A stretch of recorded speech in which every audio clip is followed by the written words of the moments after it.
అండి. Good afternoon అండి. Sorry అండి, టైంకి వీడియోస్ పోస్ట్ చేయలేకపోతున్నాను. పిల్లలకి హెల్త్ బాగాలేదు, క్లైమేట్ వల్ల కదా. కొంచెం మీరు కూడా మీ పిల్లలు జాగ్రత్తగా చూసుకోండి. ఓకేనా ఫ్రెండ్స్, ఇవాళ మనం చేయబోయేది చామగడ్డల కర్రీ. ముందుగా చామగడ్డ ఉడికించి తొక్క తీసి ఫ్రై చేసి పెట్టాలి. ఒక ప్యాన్ పెట్టి కుక్కర్ పెట్టి ఇందులో ఆయిల్ వేయాలి. ప్యాన్ పెట్టి కుక్కర్ పెట్టి ఇందులో ఆయిల్ వేసామండి. కొంచెం హై ఫ్లేమ్లో పెడదాం. ఇందులో కొంచెం జీలకర్ర ఆవాలు. క్లైమేట్ చేంజ్ వల్ల జలుబులు దగ్గులు బాగా వస్తున్నాయండి పిల్లలకి, దానివల్ల ఫీవర్ వస్తుంది. పిల్లలకి ఏమైనా అయితే మాత్రం పేరెంట్స్కి మనకి మాత్రం చాలా చుక్కలే ఇంకా.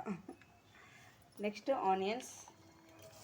పట్టుకోలేరు కదండి పిల్లలు, ఏం నోట్తో చెప్పలేరు. చిన్న బాబు కోల్డ్ బాగా అయింది మా బాబుకి. నెక్స్ట్ ఇందులో పచ్చిమిర్చి, కరివేపాకు. ఇంకా పిల్లలు ఇంకా దిగరు కూడా దిగరు ఇంకా మనకి. ఇప్పుడు ఇందులో కొంచెం సాల్ట్ వేద్దామండి, తగినంత వేసేస్తాను.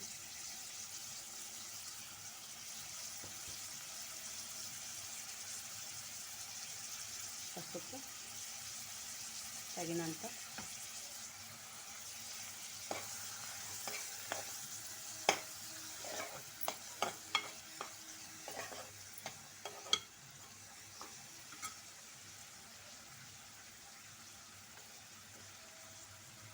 ఇప్పుడు ఇందులో మనం ఆల్రెడీ ఫ్రై చేసిన చామగడ్డని ఇందులో వేసేస్తాను.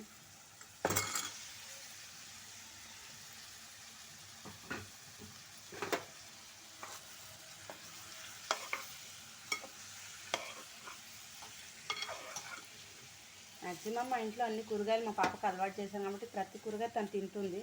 తనకు నచ్చేలా చేస్తాను అంతే. పిల్లలు నచ్చేలా చేస్తే ఏ కర్రీస్ అయినా తింటారండి. మనం చేసేదాన్ని బట్టి, అలవాటు చేసేదాన్ని బట్టి ఉంటుంది. నెక్స్ట్ ఇందులో మనం టమాటా ప్యూరీ వేసేయాలి. ఇందులో టమాటా ప్యూరీ వేస్తాం కదా, కొంచెం ఉడకనిచ్చాము, ఎందుకంటే పచ్చివాసన పోవాలి కదా. కొంచెం ఉడికిందండి. ఇందులో మనం కారం వేద్దాము. కారం కొంచెం ఎక్కువ వేయాలి, ఎందుకంటే చింతపులుసు వేస్తాను ఇందులో.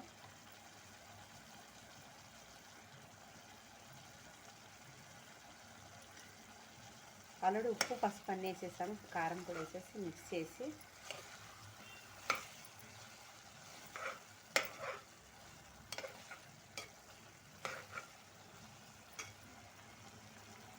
ఇందులో చింతపండు రసం వేస్తున్నాము.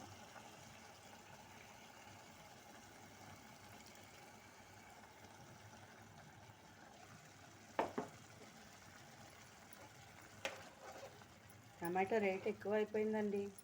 మిడిల్ క్లాస్లో టమాటాలు, ఉల్లిపాయల రేట్లు చాలా పెరిగిపోతున్నాయి రోజు రోజుకి. సాలరీస్ ఏమో పెరగరు కానీ రేట్లు ఏమో పెరిగిపోతుంటాయి. ఓకేనా ఫ్రెండ్స్, ఇప్పుడు దీనికి ఒకసారి మనం ఉడకడానికి వదిలేయాలి. కొద్దిగా వాటర్ వేస్తాను, లిటిల్ బిట్. ఇప్పుడు చింతపండు రసం ఇవన్నీ దగ్గరికి వచ్చే వరకు ఉడికించాలి. సిమ్లో పెట్టానండి. సిమ్లో పెట్టి ఒక 10 మినిట్స్ ఉడకనివ్వాలి. వచ్చేసిందండి. ఇప్పుడు ఇందులో మనము కొంచెం గరం మసాలా వేయాలి అండ్ కొంచెం కొబ్బరి పౌడర్ అండి వేస్తాము. మన ఛానల్లో అన్ని సింపుల్ అండ్ ఈజీ రెసిపీస్ ఉంటాయండి.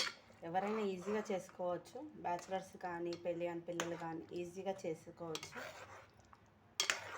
సింపుల్ అండ్ ఈజీ టేస్టీగా చామగడ్డ కర్రీ. అటు చారు కాదు, ఇటు కూర కాదు, అట్లా ఈ రకంగా చేస్తే ఇంకో చారు కూడా అక్కర్లేదు. ఓకేనా ఫ్రెండ్స్, వీడియో నచ్చితే లైక్ చేయండి, షేర్ చేయండి, సబ్స్క్రైబ్ చేయండి. కొంతమంది చూస్తున్నారు కానీ సబ్స్క్రైబ్ చేయట్లేదు. ప్లీజ్ సబ్స్క్రైబ్ చేయండి.